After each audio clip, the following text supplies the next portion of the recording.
¿Quién es el jugador que te hubiera gustado dirigir y que nunca pudiste?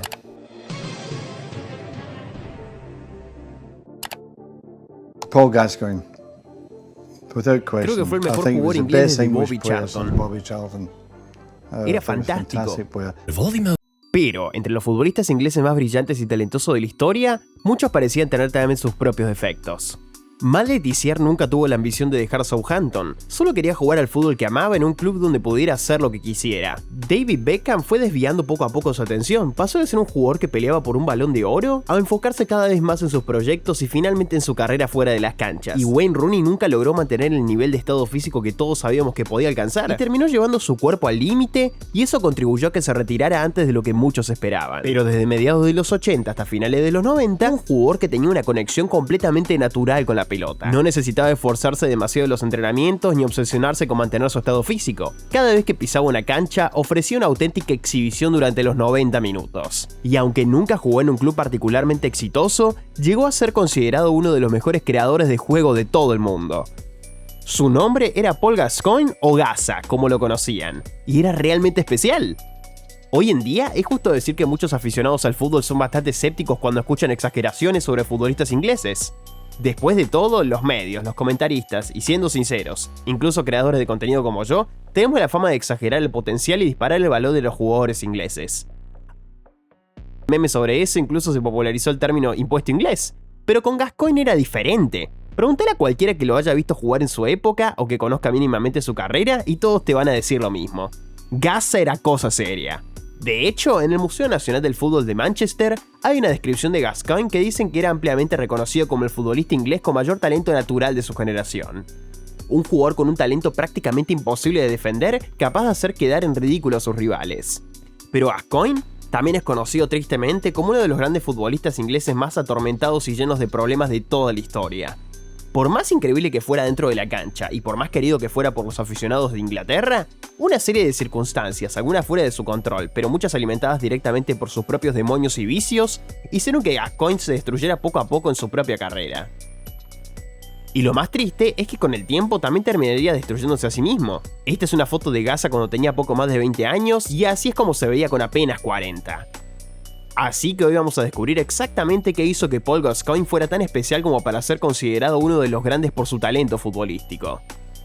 Vamos a ver qué tan bueno era realmente y repasaremos ese verdadero desastre tras desastre de malos hábitos y comportamientos que poco a poco fueron descarrilando su carrera. Paul Gascoigne era un personaje profundamente atormentado. A lo largo de su vida tuvo que luchar constantemente contra las adicciones y alimentar sus peores vicios. Por más genio que fuera Paul Gascoigne dentro de una cancha de fútbol, sus demonios internos eran todavía más grandes. Y todo parece remontarse a su infancia. Cuando Gasa era chico, vivió un acontecimiento que marcaría su vida para siempre. Un día había llevado al hermano menor de un amigo a una tienda cercana. Durante apenas unos segundos, Paul había perdido de vista al pequeño. Y entonces lo vio. El chico fue atropellado repentinamente por un camión. Gasa presenció cómo aquel niño moría delante de sus ojos. Ese momento lo acompañaría durante el resto de su vida, incluso décadas después. Gascoigne reconocería que nunca volvió a sentirse igual desde aquel día. Por aquella misma época, el padre Gascoigne comenzó a sufrir graves convulsiones. Y teniendo en cuenta que la familia tenía pocos recursos, es fácil imaginar las dificultades que aquello provocó. Pero a medida que la salud de su padre empeoraba, Gascoigne comenzó a mostrar síntomas similares. Desarrolló un tic nervioso, además de comportamientos compulsivos y obsesivos. Y como su familia tenía problemas económicos, Paul estaba constantemente preocupado por el dinero. Llegó a pensar que la única manera de salir adelante era apostando. Pero como era de esperar, aquello terminaría convirtiéndose en una adicción al juego. La atraían sus luces, sus sonidos y esa sensación de escape momentáneo que le proporcionaban. Pero obviamente no estaba ganando dinero, así que para financiar su adicción comenzó a robar en tiendas. Desde muy joven, Gasa ya estaba atravesando una profunda crisis emocional. Pero a pesar de todo el caos que lo rodeaba, había una luz que empezaba a abrirse paso. Y esa salvación era el fútbol. Dentro de la cancha podía olvidarse de sus miedos, de su culpa y de su ansiedad. Incluso su tic desaparecía. El fútbol le daba un propósito, un lugar donde todo aquel trauma podía desaparecer, aunque fuera solo por un momento. Porque Paul Gascoigne era un talento completamente natural. Su desarrollo fue increíblemente limitado. Nunca tuvo un entrenamiento formal ni nada por el estilo. Simplemente jugaba con sus amigos en cualquier cancha o calle que encontraran. Y Paul Gascoigne estaba muy lejos de ser un jugador fácil de entrenar. La forma en la que regateaba y controlaba la pelota no era algo técnico, era puro instinto. De hecho, no perteneció a ningún club hasta que Newcastle lo descubrió a los 13 años. Después de unos años, Paul Gascoigne se convirtió en el capitán del equipo juvenil de Newcastle, incluso lo llevó a ganar la FA Youth Cup en 1985. Y más tarde, ese mismo año, hizo su debut con el primer equipo del Newcastle. No tardó demasiado en empezar a llamar la atención. Para alguien de su edad, su capacidad para controlar el juego desde el mediocampo, gracias a su visión, sus pases y sus regates sin miedo, lo hacía increíblemente especial. Y para la temporada 87-88 ya no había ningún joven mejor que Paul Gascoigne. Por su talento, estaba claro que sería una pieza fundamental del futuro de la selección inglesa. Al final de esa temporada, Gazza recibió el premio al mejor jugador joven del año de la PFA. Y curiosamente, durante su etapa en el primer equipo del Newcastle, Gascoigne tenía fama de ser bastante comilón. Tanto que los rivales comenzaron a llamarlo gordito. Pero para Gazza, ese peso extra en realidad tenía sus ventajas dentro de la cancha. Es cierto que no lo ayudaba precisamente a ser más ágil, pero sí le daba muchísima más fuerza. A los 20 años, Paul Gascoigne ya era uno de los jugadores más buscados de toda Inglaterra. Sir Alex Ferguson quería ficharlo a toda costa. De hecho, estaba tan seguro de que el Manchester United conseguiría su firma que Ferguson decidió irse de vacaciones. Pero cuando volvió, se encontró con la noticia de que Gascoigne había firmado con el Tottenham Hotspur. Probablemente sería la decisión que más cambiaría su carrera, pero vamos a hablar de eso más tarde. Porque Gazza no solo estaba cambiando de club, también estaba entrando en un escenario mucho más grande. Se mudaba a Londres, donde su fama explotaría y donde la vida nocturna le ofrecería todo tipo de distracciones.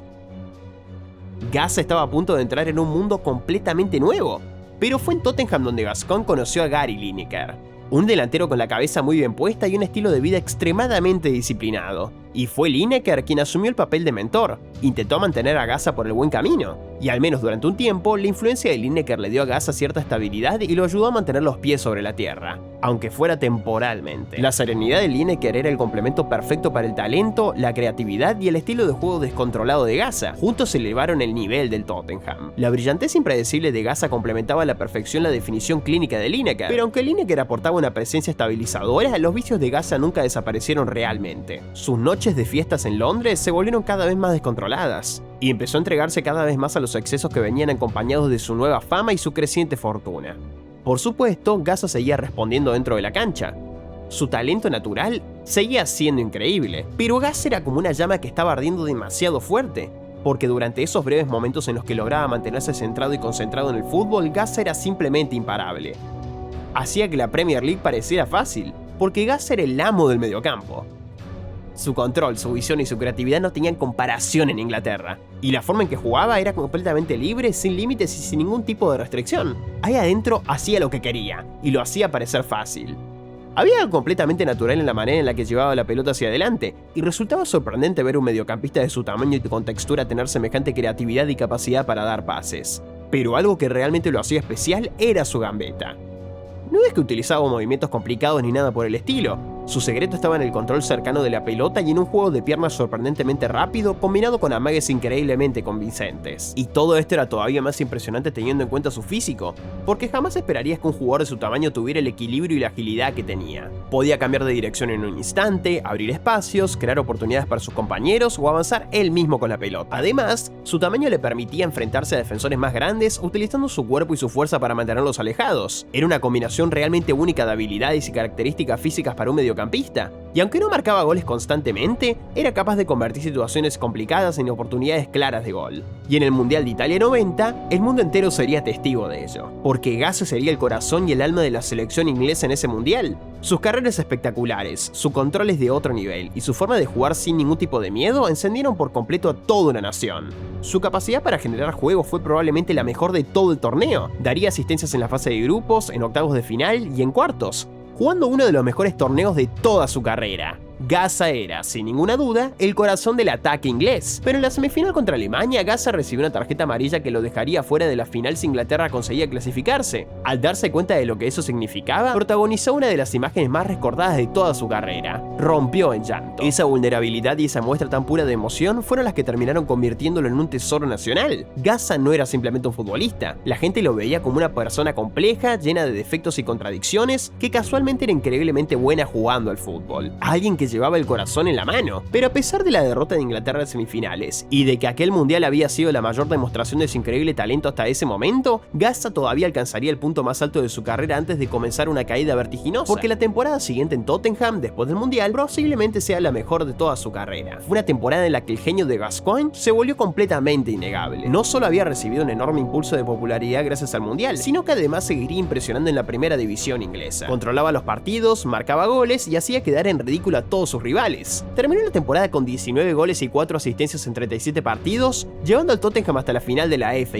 Cup. Sin embargo, apenas 15 minutos después de comenzar el partido más importante de la temporada, Gascoigne fue a disputar una pelota y sufrió una lesión de rodilla espantosa. Se había roto el ligamento cruzado, y aunque el Tottenham terminaría ganando la copa aquel día, a partir de ese momento la carrera de Gazza comenzaría a entrar lentamente en caída libre. Quizás si Gascoigne hubiera podido mantenerse en la cancha durante aquella final y celebrar la victoria con sus compañeros, podría haber sido elegido como el jugador del año de la PFA, pero ese premio terminó en manos del jugador del Manchester United, Mark Hughes, y si miramos sus estadísticas, ambos tuvieron números bastante similares, aunque Gascoigne fue indudablemente más eficiente. Mientras el futbolista alemán Lothar Matthaus levantaba el Balón de Oro en 1990, Gascoigne terminaría cuarto. Con el paso de los años, muchos se preguntaron si de no haber sido por su reputación y su imagen negativa, Gascoigne podría haber terminado segundo. Y si Inglaterra hubiera ganado aquel mundial, probablemente habría ganado el premio. Incluso algunos de sus propios compañeros decían que en aquel momento, Gascoigne estaba compitiendo con Maradona por ser considerado el mejor jugador del mundo, pero su lesión requirió una cirugía y una rehabilitación muy larga, dejándolo fuera de las canchas durante toda la temporada siguiente. Y podés imaginar lo que significó eso para alguien como Gazza. Había alcanzado las cimas más altas con Inglaterra y con su club, solo para ver cómo todo se derrumbaba en el partido más importante de la temporada. Mientras sus compañeros celebraban el título, él estaba sentado al costado con una lesión terrible, y teniendo en cuenta su personalidad, su historia y todos los traumas que arrastraba desde hacía años, sus problemas con el alcohol empeoraron considerablemente. Comenzó a utilizar el alcohol como una forma de lidiar con su frustración y el alejamiento, y las cosas no ayudaron cuando el Tottenham decidió enviarlo a la Lazio. Los italianos habían visto de primera mano lo brillante que podía ser Gazza, pero después de un año de recuperación, mudarse a un país completamente diferente, rodeado de un idioma desconocido y de una cultura que se tomaba el fútbol extremadamente en serio, la transición estuvo lejísimo de ser sencilla. Los hinchas italianos tenían grandes expectativas, y la inconsistencia y el comportamiento excéntrico de Gascoigne no siempre eran bien recibidos. Obvio que todavía tenía momentos de brillantez que recordaban a todos porque era considerado el jugador inglés con mayor talento natural, pero aunque después de la lesión todavía conservaba su toque y su control de pelota, su cuerpo ya no se movía con la misma agilidad de antes. Y para empeorar las cosas, Gazza comenzó a ganar mucho más peso. Finalmente fue diagnosticado con bulimia nerviosa, un trastorno grave relacionado con episodios de ingesta compulsiva de comida. La prensa italiana examinaba cada uno de sus movimientos, pero se enfocaba mucho más en sus problemas con el alcohol, las fiestas y los atracones de comida. Y aunque sus compañeros respetaban enormemente su talento, existía la sensación de que Gascoigne simplemente no encajaba allí. Su llegada a la Lazio debía ser un nuevo comienzo, pero en realidad solo consiguió empeorar sus adicciones y sus comportamientos compulsivos. Sin embargo, Gazza todavía encontraría una última chispa en su carrera. En 1995 se mudó a Escocia para jugar con los Rangers. Al menos estaba de vuelta en el Reino Unido.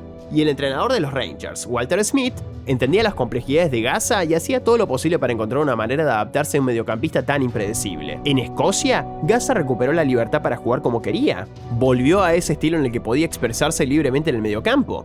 Y de repente, una nueva vida comenzó a aparecer en Gascoigne. En su primera temporada marcó 19 goles y dio 2 asistencias en 42 partidos. Apenas un par de goles le faltaron para convertirse en el máximo goleador del club siendo mediocampista. Ayudó a los Rangers a conquistar la Copa de Escocia y a coronarse campeones del Scottish Premier Division. Y después de tantos años, finalmente parecía que Gazza había encontrado un nuevo hogar. Estaba jugando de la manera que mejor sabía, en un entorno donde realmente se sentía parte del lugar. Sin embargo, no todo era positivo, porque sus vicios seguían presentes. De hecho, su etapa en los Rangers y en Escocia probablemente fue la más marcada por el alcohol de toda su carrera. Pero cuando Gazza estaba feliz, jugaba en su mejor nivel. En su segunda temporada con los Rangers marcó 17 goles en 34 partidos, ayudando al club a conquistar nuevamente el Scottish Premier Division por segundo año consecutivo. Una vez más se quedó solo un par de goles de convertirse en el máximo goleador del club, pero sin ninguna duda, sus momentos más legendarios con los Rangers llegaron en la final de la Copa de la Liga. Durante el entretiempo, Gazza hizo algo que se volvería infame: se emborrachó, tomó un whisky tras otro antes de volver al campo,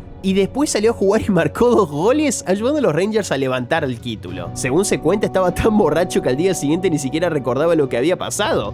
Y aunque Gazza consiguió éxitos individuales y colectivos con los Rangers, quizás había recibido demasiada libertad. Sus hábitos con el alcohol empeoraron y empezaron a pasarle factura tanto a su cuerpo como a su resistencia física. Después de aquellas 2 primeras temporadas tan exitosas, su compromiso y su brillantez comenzaron a aparecer cada vez con menos frecuencia. Ese comportamiento impulsivo que alguna vez lo hacía tan querido, ahora parecía más una carga. El alcohol se estaba convirtiendo en una parte imposible de separar de su vida. Sus relaciones comenzaron a deteriorarse, su matrimonio se estaba desmoronando, y los episodios de intoxicación en público y comportamiento irresponsable se volvieron cada vez más frecuentes. Finalmente, los Rangers decidieron dejarlo libre. Incluso el entrenador Walter Smith ya no podía manejar el caos en lo que se había convertido Gascoigne. Después, Gasa comenzó a pasar de un club al otro jugando para equipos como Middlesbrough, Everton y Burnley. Pero el Gasa de antes ya no estaba. Años de abuso de alcohol habían destrozado su físico, también habían empeorado considerablemente su salud mental, y todo ese consumo de alcohol terminó haciéndolo cada vez más propenso a las lesiones. Y cuanto más se lesionaba y menos jugaba, más aumentaba su consumo de alcohol. Al final de su carrera, el estado físico de Gasa mostraba claramente cuánto había afectado el alcohol a su cuerpo. Cada vez se había involucrado en más controversia fuera de la cancha, incluso sus fanáticos más fieles y quienes lo habían apoyado siempre ya no podían negar la caída libre en la que se encontraba. Y quizás lo más triste de todo es que hoy, cuando escuchas hablar a Gasa, resulta increíblemente difícil entender lo que está diciendo. Su forma de hablar quedó permanentemente afectada hasta convertirse prácticamente en un murmullo arrastrado. Y con apenas 59 años, Gascoigne ya parece décadas más viejo. Quizás si hubiera fichado por el Manchester United y hubiera trabajado bajo la extraordinaria gestión de Sir Alex Ferguson, podría haber tenido una carrera mucho más larga y positiva. Al final, Gasa terminó convirtiéndose en un símbolo, no solo del talento futbolístico, sino también de los peligros de la fama descontrolada, los problemas de salud mental y las adicciones. Fue un jugador capaz de hacer que millones de personas creyeran en su magia, pero al mismo tiempo fue un hombre que nunca pudo controlar las fuerzas que lo arrastraban hacia abajo. Un recordatorio de que incluso los atletas con el talento más extraordinario, en el fondo, siguen siendo seres humanos.